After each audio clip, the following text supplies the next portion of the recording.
All right. So tonight we have a few questions. Um, so for the past on Wednesday and Friday, I've given the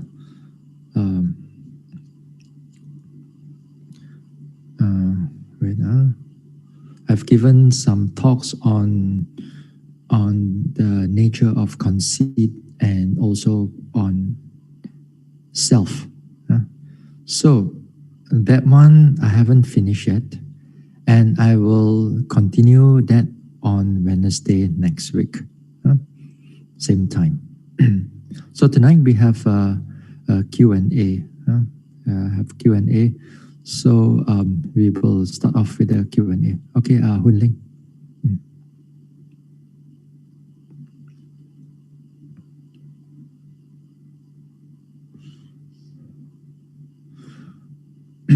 All right, this is from Brother Tek Hong from KL. I'm new to Dharma talks and studies. I have two questions regarding right view on merit. Number one, what should be the right view for dana with regards to donation, for example, to monastery, building fund, and Buddha statues? Shall the donor expect to gain merit? What kind of merit is the donor gaining, if any? So what should be the right view for dana? Let me see what's number two. What should be the right view of sharing merits after each Dharma talk session? I merely listen and do nothing else. How is that possible? Leads to gain transferable merits. What should be the right view of transfer or share merits? All right, so we look at number one. So what is the right view for dana with regards to donation, for example, the monastery, building, and Buddha statue? Now this dana here, the dana here, there are various kinds of dana. Various kinds of dana. There are, that one, I think you're all very familiar with all this type of dana. Dana to the monastics, dana to your friends, dana to building fund, dana to Dhamma book printing, dana to supporting the society, monastery, dana to so many types of dana. This is only on the area of Buddhism. On the area of outside, where you're dana to orphanages, dana to charitable causes, for some cancer funds and so on. Yeah? Those are also in the sense of dana. So,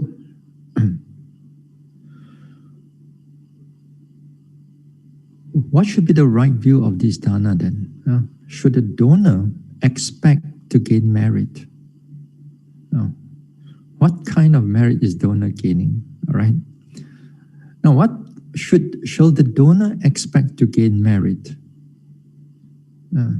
Well, that is a question that you need a little bit of elaboration. Here, merits, as long as you do wholesome deeds, there will be merits. There will be merits. As long as there is wholesome deeds, there will be merits. Should we expect it? Then we should not expect it, but we should know it. Every action, there are resultant, but we should not expect it. Because when you expect it, it brings about suffering. It brings about unhappiness. Let me tell you a story. Some time back, maybe 18 years ago, I think so. When I was like, I think about 2 or 3 wasa. That time, Reverend Visuddhacharya was still in Peace House, not this Peace House, but another Peace House in another location nearby.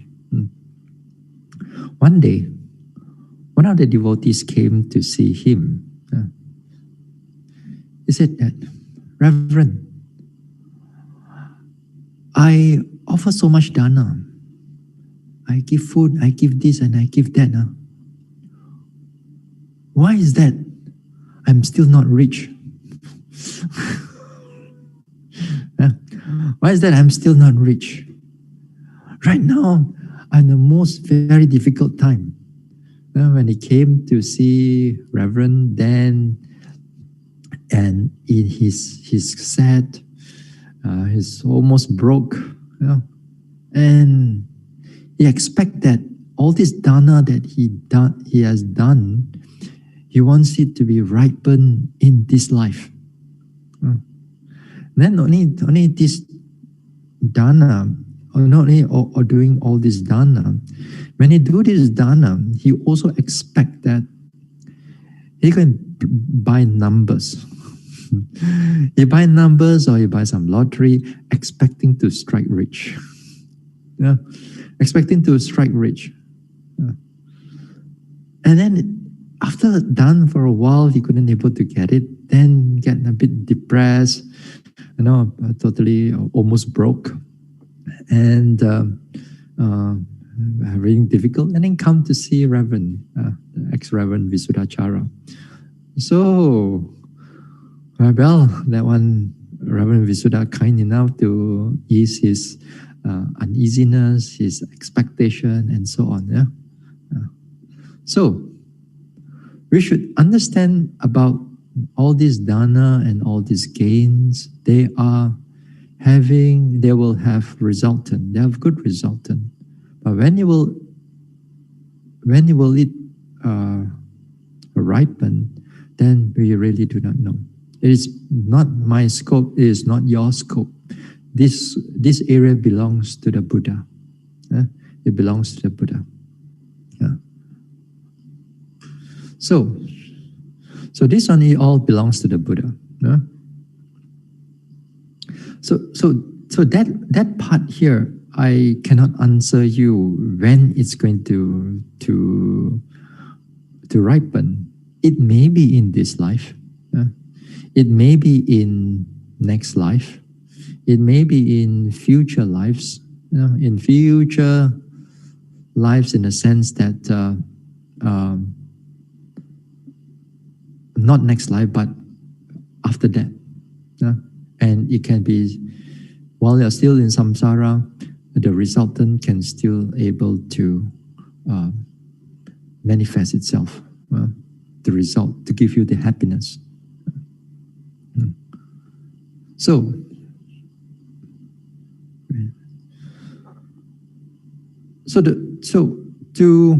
the donor here, for all of us like that, we should not go and expect the gain. As I repeat, we should not expect the gain, but we must know the nature of karma. We must understand the nature of karma. Then we have the right view. We have the right view of karma. So we right view in regards to offerings, to dana. So various types of offerings give rise to various types of result. Anyway, the Buddha mentioned is that, just to summarize, usually we do the chanting at the end, Ayu Wano Sukang Balang. So the resultant of this dana, of offerings, comes with long life, Ayu. So long life means you have a healthy life, good life. Then Ayu Wano. Wana is here is beauty. You are presentable. You are good looking. In that particular time, acceptable in the society, without much of deformities and so on. Ayu Wano Sukang, happiness. Sukang, you have happiness. You have various types of happiness. When this type of manifestation, it comes in as happiness from the six sense doors all the six senses, you will see things that are pleasant, hear things that are pleasant. You have touch, feel, smell, taste, all those things are pleasant to you, or mostly pleasant to you. Sukang balang. Balang here means health or strength. You are healthy. You have healthy life. Very little sickness comes to you. Sometimes we see that a lot of people, even every now and then, we see people who are sick whole life. They are sick, or they have some kind of illness, some kind of problems in the body, mind. So all these things. If one have a lot of dana, then those things, it will come. It will come. So what kind of merits? So these merits are tremendous. What kind of merit? Again, what kind of merit? Again, you may think that, let's give a small simple example. If let's say you give dana and then you become rich. So dana, then you have a rich.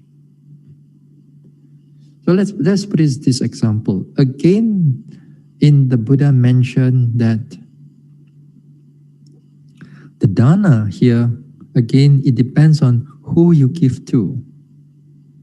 Or if you give to an animal, there's also resultant from it. And if you give to a human being, the resultant is a little bit more, 10 times more, the Buddha says. You give to a virtuous human being, then the resultant even more. Then you give to, who else? You give to those people who have virtuous here, or mental development, even more. You give to those people who are enlightenment, first enlightenment, second enlightenment, third enlightenment, fourth enlightenment, to the Buddha, to the Sangha, then these merits, they are incalculable, as according to the Buddha. So the merits is so much. So it depends on who and where you invest your offerings and your sila and so on. But anyway, we don't get too caught up into it. Because we get caught up into it, we become very attached to all these merits. And when we are attached to these merits, it means that we are expecting the resultant of the merit. We do good for the sake of there's a stability, mental stability, physical stability, mental happiness, physical happiness in this life and also in the future lives. Because this happiness, then it will be very helpful for you to gain further development in the mental development when you are ready for it. If not, when you are ready for it and the bodily condition or the mental condition is not ready, then also that mental development cannot able to develop. Because that mental development, finally, we will get ourselves out from this cycle of birth and rebirth from samsara. All right. So that is for the question 1. So now we go to the question 2.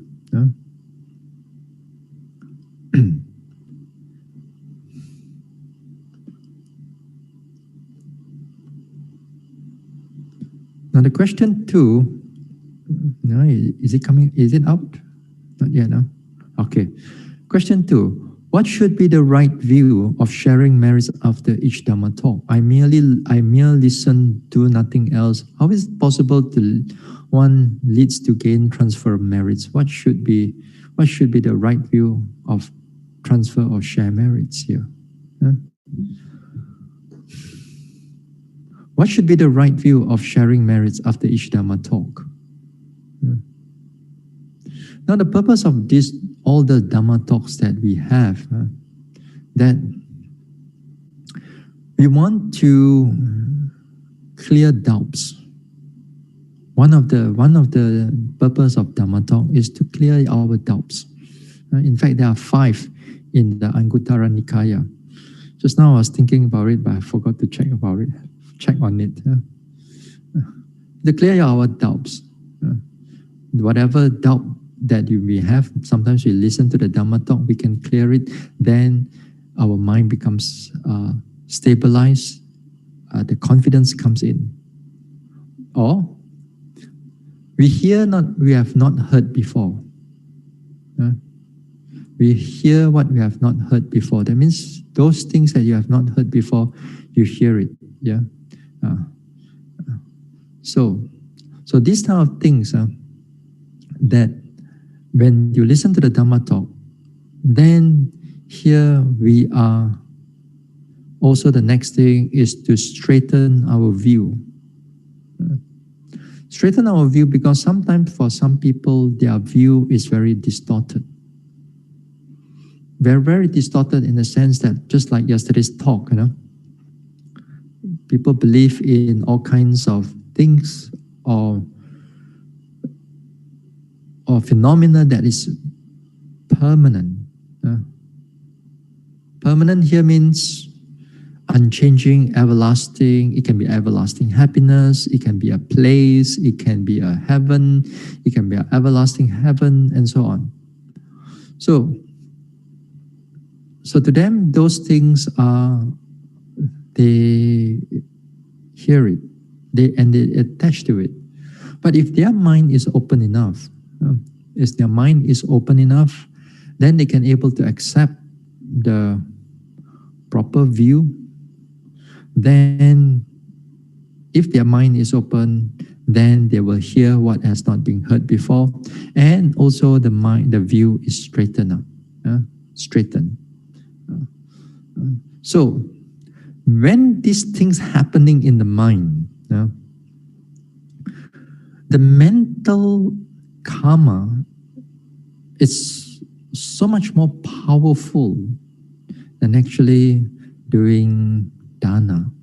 I think it's very hard to measure. But sometimes a lot of us, especially when we are not able to see this resultant of the merit, because here, while we are here studying the Dhamma and listening to the talks and so on, is because we are being reinforced again and again. There's a karma, and then you got resultant, karma resultant. But for many people, you cannot able to see exactly the resultant. Is it because that you are rich right now? Which good karma have you done in the past? Which karma in the past have you done, and then it result that you are rich in this life? But the Buddha could able to see that, but not us. So we really do not know. So here, the resultant, we just, where is my, the straightening of this view, it's because it's a mental action. Then that mental action is a mental karma. Therefore, mental karma, it produces resultant. So a lot of times when devotees, especially many devotees out there, when they comes into the sense of meditation or sila or dana, you will see majority of the people will do dana. When come to meditation, very few. Very few. Why is that so? Because dana involve bodily action. Dana involve, you can actually see it. You can actually see that you are doing something good. You sweat it out. You see that you are making a physical effort. It kind of like feel substantial for a lot of people. Then, on the other hand, the meditation part, then, or the changing the perception into a right view, then a lot of people cannot able to feel it because it's intangible. It's all in the mind. It's all inside there. So for a lot of people, there's nothing much. There's nothing much. There's nothing much in the listening or meditation. So might as well do more dana and charity work and so on and so forth. Not to say that is bad, It's just that their wisdom cannot able to penetrate further. They see that is good. They acknowledge of course they also acknowledge that Dharma talks are good, meditation are good, but they cannot come into this area. Maybe many of you here also are also something like that. Listen to the Dhamma talk easy, but actually meditating, that one difficult. What more? Sometimes not only listening to the Dhamma talk, at least there's some listening there. When it comes into meditation, you just sit there quietly only. You sit there quietly, and then other people may think that, what is these people doing? Or if you are not able to understand the meditation, where is what wholesomeness am I doing? Here, sit down, mind is so sleepy, then go into a lot of thinking. What wholesome? Or sometimes I meditate also, I think of all kinds of nonsense. Of course, it's part of it. But when you go in there a little bit deeper, when you begin to see the purification of the mind starts taking place, then only you will directly see the power of the mental action, of the mental karma. Only then you only can able to feel it. And as you can able to go deeper, as you can go further in the mental development, then you will see how the kind of merits become stronger and more powerful until it can able to take you out from this cycle of birth and rebirth. So this mental thing, mental karma are very, very powerful. So don't underestimate them. Now, on the other hand, the unwholesome karma also, unwholesome mental karma also is very strong. Just like yesterday, as I said, the wrong view, when it arises, it can become even more terrible than a person without wrong view. If let's say you do the killing, if you don't hold any wrong view, when you do a killing, you still bear the consequences of killing, short life and sickness and so on. But when you couple with wrong view and you kill and you believe that the killing is good, whether it kills somebody else because it's not the same type of religion, because it's not the same type of race and so on, then when you believe those type of things, then it comes with a wrong view. Just like World War II, Hitler believed that the Aryans, they call it the Aryans, they are superior people. So who they killed all the Jews. He doesn't have to come out. He just sit there at the throne there. So too, sometimes we look at wrong view and ignorance, delusion. These two are two different things, two different mental states, but they are closely connected. Wrong view is like a general. He goes into the field and do the commanding and the fighting. He commands the troop. Okay, so you kill, then all the intention to start killing and so on, because based on the wrong view. Whereas delusion is like an emperor. He sits in the palace. He commands the wrong view to do whatever he wants. But that delusion, you don't see it. All of us, as long as we are not Arahant yet, the delusion still stays, still latent in us. The nature of delusion is just to cover, the truth. Whatever the truth that's in front of you, you cannot see it. You just cover up. Wrong view, you will think of it. You believe on it on the opposite of the reality. So the nature of ignorance is just to cover. So when we have right view, when we begin to have right view on this Dharma talk or meditation, or those not involved in the physical activity, so don't underestimate them. Don't underestimate them. They are very powerful. They can change your life. They can change the way you look at the nature and so on. All begins with the changing of the view. So because of changing of the view and because of right view itself, and the right view itself is a mental wholesome karma, and then therefore it produces resultant. So when it produces resultant, therefore you can able to transfer the merits to the departed ones. You can able to transfer the merits, or you can share the merits to the devas and so on.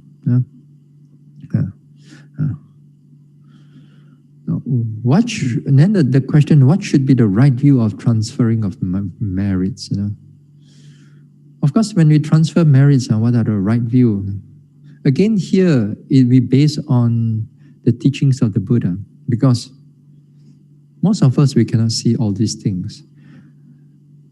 You do some kind of dana, some kind of offering of robes, perhaps, offering of buildings, offering of monastery, and then it says that this dedicated to my departed ones, to my late mother, late father, or my ancestors and all that. But we cannot really see whether actually they receive it or not, isn't it? We cannot really see. But nevertheless, doesn't matter. Nevertheless, that doesn't matter. What matters is that if they're able to receive it, then you will help them tremendously, in the sense that sometimes there are beings reborn in the woeful states, especially that one type of beta. He feeds one species of beta that feeds on the merits of beings. So without these merits, they suffer there. So when the merits of the virtuous people or kind people or their descendants, if they know how to do this type of wholesome merits, then they can able to transfer it to them. And when they receive it, they are happy. When they are happy, perhaps they are out from that woeful states and reborn in the better planes of existence. So these things we do not know. We depend on the teachings of the Buddha. But there are people who actually can see it. And there are people who have this power, some psychic power or whatever powers from the past. They can actually see this type of things, and you do this thing they get, and so on. But it's not for us to go and debate in all that thing, because that one is not really important in connection with right view. Right view means that in connection here in the transfer of merits means you understand the nature of cause and effect. There's wholesomeness, then there will be resultant.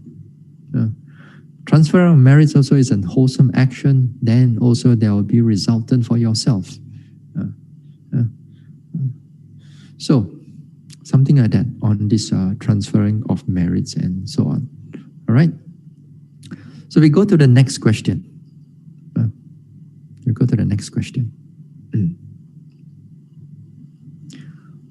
Hold on. All right. The next question. I was told by my friend that an old-timer meditator could feel the energy of a monk who was conducting a retreat at the center, and the news spread. 1. Bhante, what is your comment? 2. How should I respond to this type of news which I myself feel doubtful? I also feel doubtful.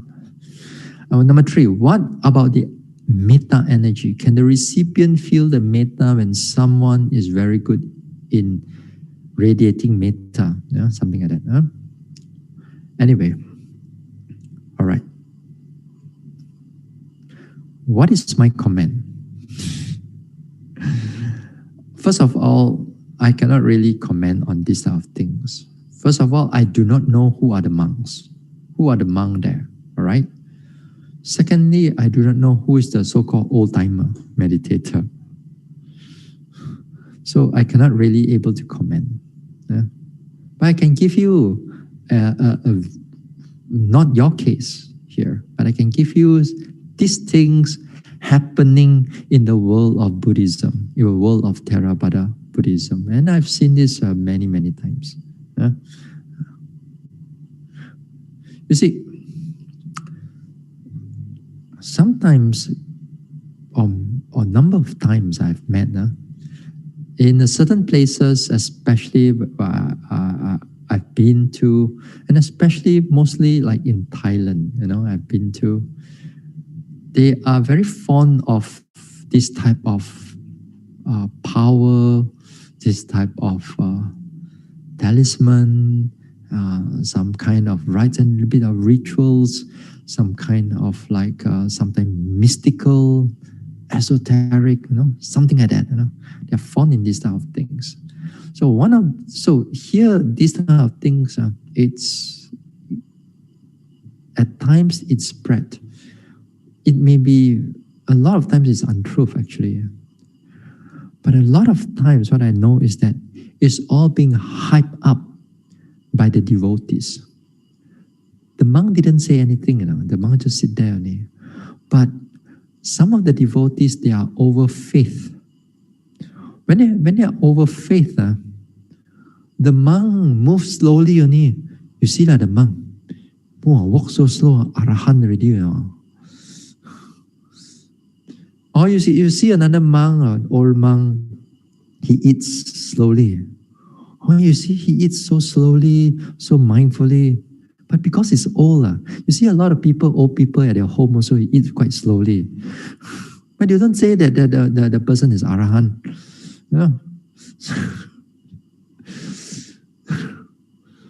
So a lot of times it's being hyped up by the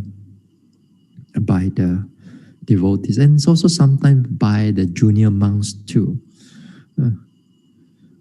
Sometimes I've been to, once in a while I've talked to foreign monks, and they see any of their abbot which is old, maybe 80 years old, 90 years old, then they're already like, maybe most probably he's arahant already. Then if the monk says like that, if the junior monk says like that, and he need to all the lay people or some of the lay people who are, then all the joy and all the overconfidence and overfaith will start become overwhelming. Yeah, you can see that those things are been written in the books also. Yeah. So I just have to say, you're got to be careful when all these things are coming up. So it's understandable that you are doubtful. We understand that they are doubtful. So these are things I just take it with a pinch of salt will do. Because that is not really the Dhamma. The Dhamma here is you come back, the Dhamma talks or the meditation or the Sila or the Dana, those things are being taught by the Buddha, not this type of power thing, not this type of aura thing, So don't fall into that type of trap. I've seen, as I said, as I move around in places, foreign places, I've seen this type of things happening. They value this type of this type of mystical thing, ritual rites, and they are more, they place more important than the Dhamma. Just go to Thailand will do, and then like all this talisman, sampo, and they wear it and so on, and it can be very, very expensive. It can cost 50,000 ringgit, maybe 10,000 US dollar.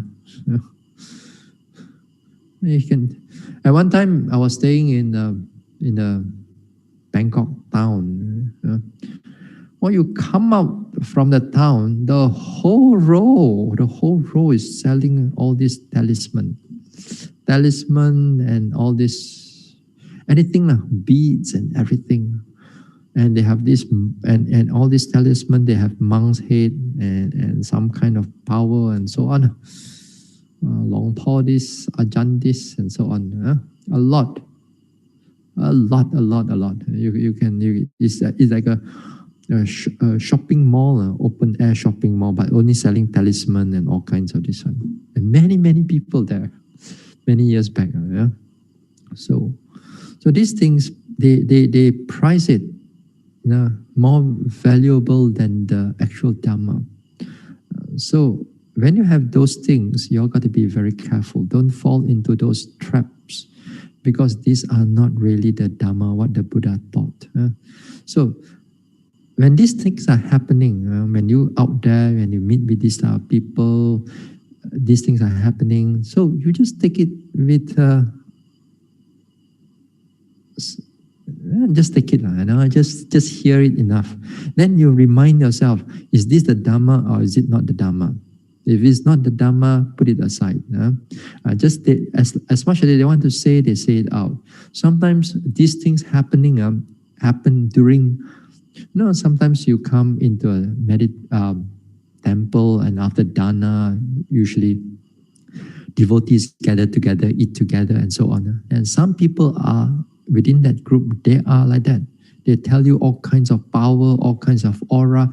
And when this type of story comes up, it feels good, It feels good, it feels nice, it feels mystical. Or you say that the monk is staying in that cave, that only got special power. Then after that, you organize a tour or a bus just to go and see the monk, really, just to feel the power. There are people like that. There are devotees like that. So don't fall into this type of so-called trappings, spiritual trappings. And you thought that those things are wholesome, but these are not. Sooner or later, you're going to get caught in the all these things, and very hard for you to come out. All right. What's the next question? Come.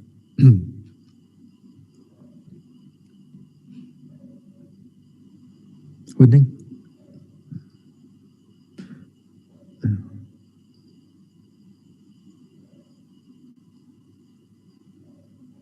Okay.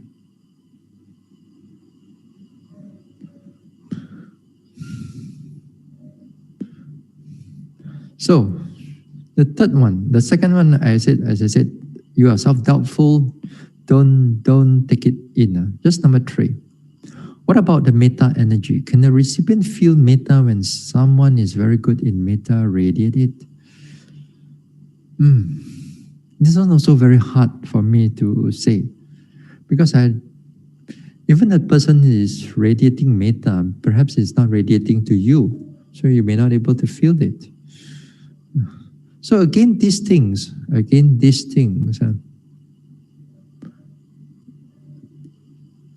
things, like you want to feel the metta thing, don't go and fall into this type of trap again. You are supposed to develop metta, not to feel somebody else's metta.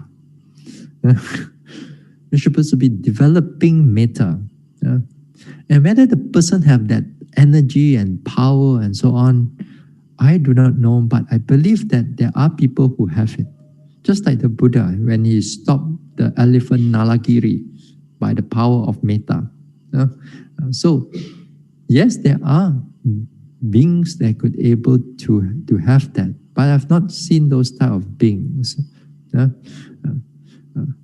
So don't worry about these people radiating metta and so on. I mean, radiating and you feel it. You are not the receptacle. You are supposed to be the giver. You are supposed to be able to radiate metta, not just receiving there. So don't turn the Dhamma opposite side. So don't fall into these type of things. So all this type of power, talisman, all kind of this one, don't fall into this type of trap. You're supposed to make effort. You're supposed to make effort to develop mindfulness, to develop metta, to develop your understanding about the Dhamma, to make the effort to do dana, make effort to do sila. These are much more higher than feeling somebody else's energy or feeling somebody else's metta. Sometimes this thing, again, as I said, sometimes devotees tend to overhype the whole thing. And they hype it, and then even they feel a little bit of things, they interpret those things as metta. It could just be a tingling sensation of the body. Now sometimes, because you are in the surrounding, it feels good, the joy arises. When the joy arises, is one of the type of joy arises, it feels tingling, feels something like vibration in the body. And then you wrongly interpret that this belongs to the monk's metta or monk's power or somebody pure, and then you radiate all the power to you. And so don't fall into this type of trap. All right. Okay. Now we go to the next question. The next question is in the chat. The question here is in the chat, it was not asked. Now it's in the chat. Let me read. What is the difference between a restless mind and objects after objects? All right. What is the difference between the restless mind and objects after objects? Now here, there are two things here.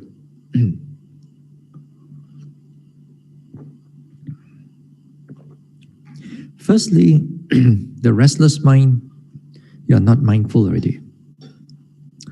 Objects after objects, you are very well mindful. Let me explain a little bit more. Now, the restless mind here means when your mind falls into the story, and then the story proliferates, or the content of your thoughts proliferate. And when the content of the proliferate and again and again, and then that time you are totally not mindful, you fall into it and you just go on and on and on and on and on and on and on. You're not mindful. Or not only from the thinking, but also from your eyes or from your ears, from your eyes or ears. Hold on, yeah.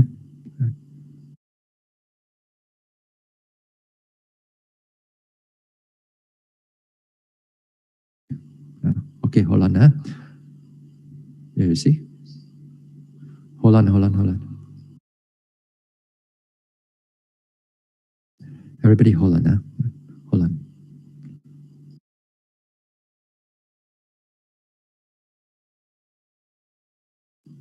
All right, I come back again.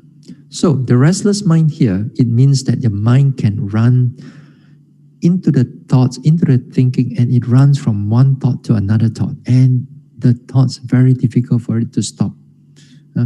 Then it can come from your seeing or hearing or smelling and so on.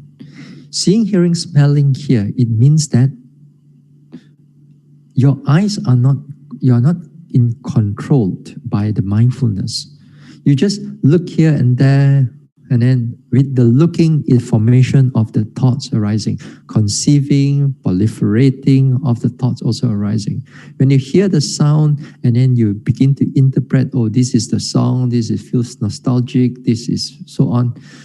And if you taste something, then if you're not careful again, then you start thinking that what is this? This is something I love. This is something from my past. How to do this? How to make this? And then the mind proliferates into all kinds of restlessness. So this is the nature of our restless mind.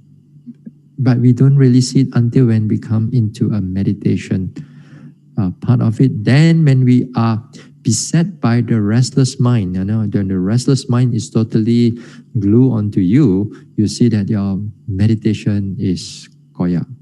Your meditation is broken, and your meditation is very hard for it to meditate. Very, very difficult to meditate. Yeah? In other times, in other talks, I talk about this restless mind for a lot.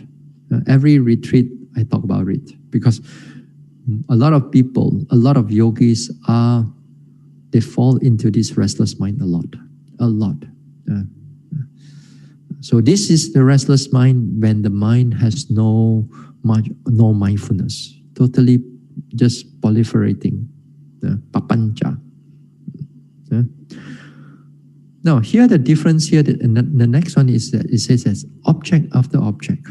Now if I get the meaning correctly of object after object, here it means that when you are paying attention to your vipassana objects here, these are talking about vipassana, not on samatha, because on samatha you only have one object, the main object, and the rest of object you don't take it. Whereas here the question is on vipassana type of question, because vipassana objects are multi types of object. It can be the object of the body, the feelings, perception, mental formations, consciousness, all the 5 aggregates. It can take it as an object of vipassana meditation. Hardness, softness, motion, like wind element, like we talked yesterday. All those things you can able to take in. You can take in pain, pleasant feelings. You can take in joy, mindfulness. All these are different types of objects to the vipassana meditator. Now, in the beginning part of the development of vipassana, you don't take so many objects. You take a few objects which is prominent. If those object is prominent, you pay attention to it. You pay attention to it, you take note of it. Object usually don't change that much in the beginning part. You're more like you are able to see its character in the sense that you can feel hardness, you can feel softness, you can feel the pain, you can feel the different types of object. You can feel it. But when you go into a bit more deeper, as your mindfulness more continuous and you are more skillful and you are more penetrative, then you will notice that the objects changes faster than before. Faster in the sense that sometimes you may last for just a mere seconds, a few seconds there, maybe like 3 or 4 seconds, then perhaps there's 3 or 4 seconds on the sensation of itchiness, then that 3 or 4 seconds that itchiness kind of disappear, then it comes in with another heat arises, then the mind jumps to the heat right now.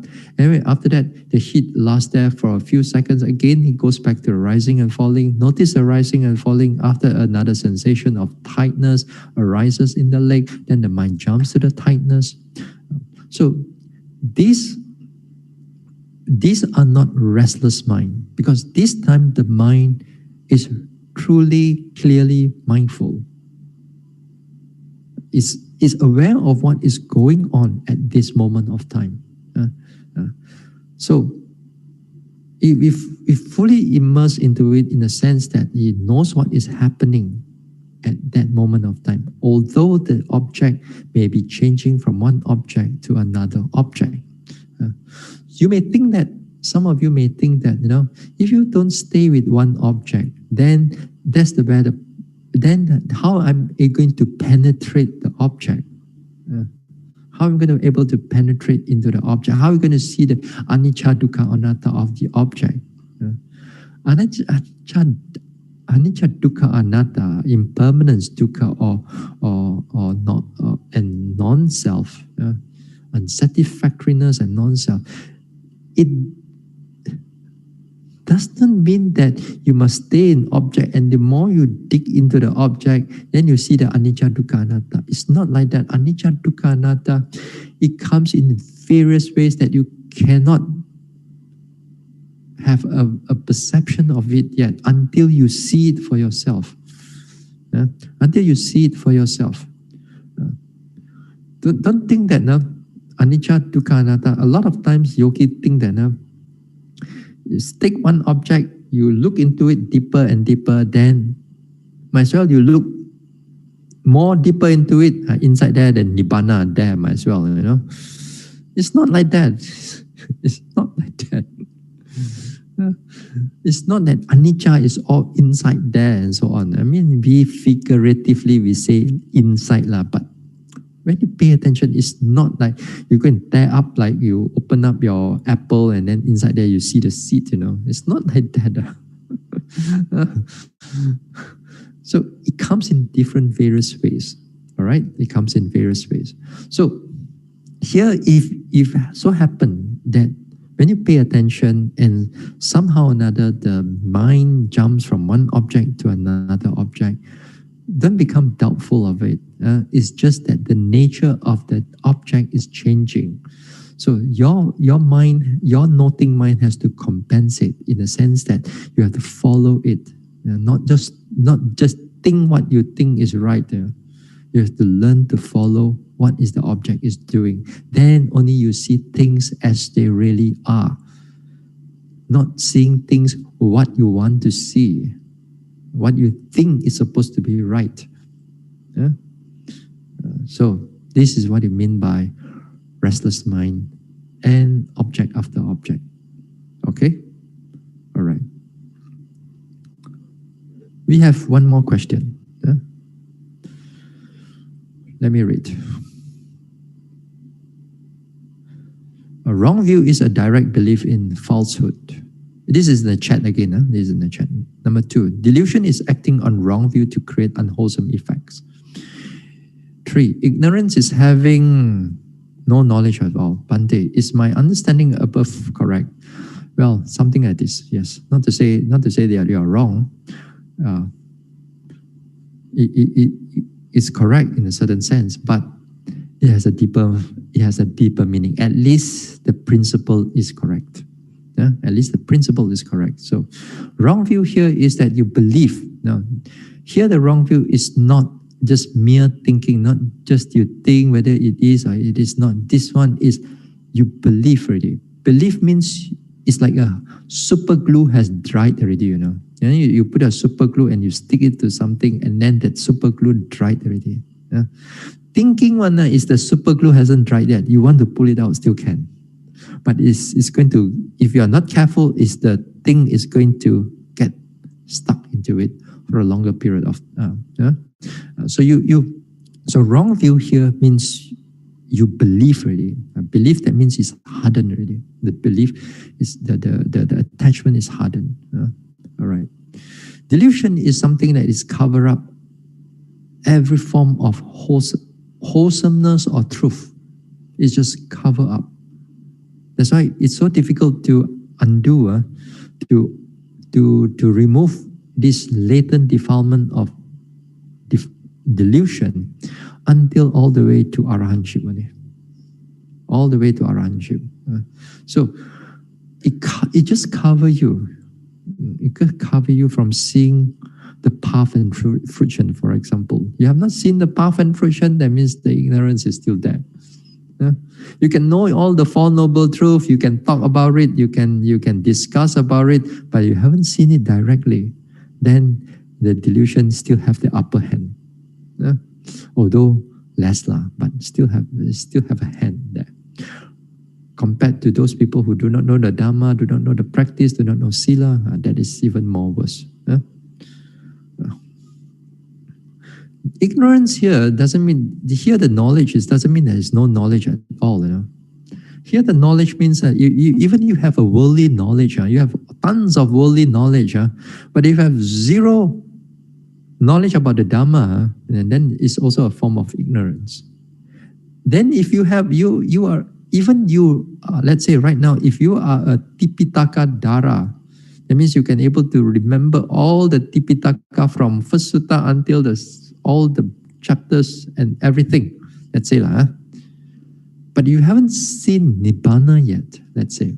You haven't seen the path and fruition knowledge yet. If you haven't seen that thing, that means ignorance is still there. It still covers up the Nibbana. It still covers up the path and fruition. If you haven't meditated to see the anicca, dukkha, anatta, that means it still covers up at that portion, at that part. But on the thinking side, on the intellectual side, you can able to discuss anicca, dukkha, anatta, you can discuss the theory of Nibbana, but you haven't actually realized Nibbana. So the ignorance still have the upper hand. It covers only. You're not wrong view, It's not that you are believe in anything. Here you are not having wrong view. It's just that it's just covering only that from seeing the truth. That's why it is difficult to see this ignorance. It's right at the back. Wrong view is already in front. Wrong view is already right in front. It comes in your speech, it can come in your thoughts, it can come in your action, But ignorance, delusion is at the very back behind. That's why they say this is the mother of all defilements. Okay, something like that. Last question. Regarding mental karma.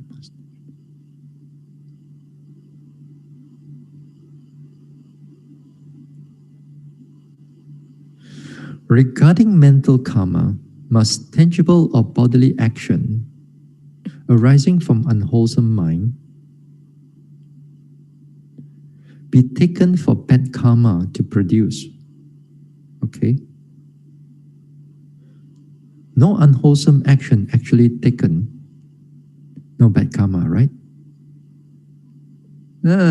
This one, then again you need to understand the intention. Now, let's say right here, you want to kill something, but you did not commit of killing it. But you have a bad thought already inside you. That bad thought also constitute mental unwholesome karma. You already produce it. That means there will be resultant. Even your hands does not go into killing it. When your hands goes into killing it, then it goes into the second type of karma, that will be the bodily karma. Right? So don't underestimate the mind. So a lot of this, the nature of this intention or the cetana, then that also is something that for Buddhists to look into it. So this person, Brother Tek Hong, I think he is connected to the questions earlier on. So this one, the mental karma here, must be tangible body. So as I said again, the nature of the intention, you got to be very careful. So that's why when it comes into vipassana, one of the must that you have to see is the nature of how the mind gives rise to effects, how the nature of intention and the reaction after that, and so on. So this is one of the area that one has to be look into it. So here, I think I get your question correct. Regarding mental karma, so something like that. All right. So this is for tonight question and answer. We will continue the Dhamma talk again on the self and I. Now we're going to the third part on the abandoning part on next week, Wednesday. All right? Okay, that's all for now. We share merits, huh?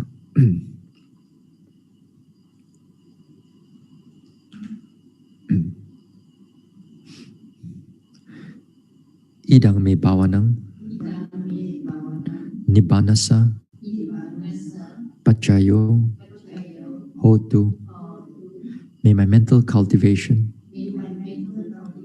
be a condition for the realization of Nibbana. Idang me punyang Magapala Nyanasa Pachayo Hotu. May my merits be a condition for the attainment of path and fruition knowledge.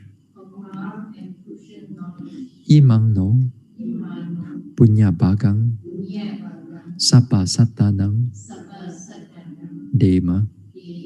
We share these merits with our departed ones, with all beings, and all the devas.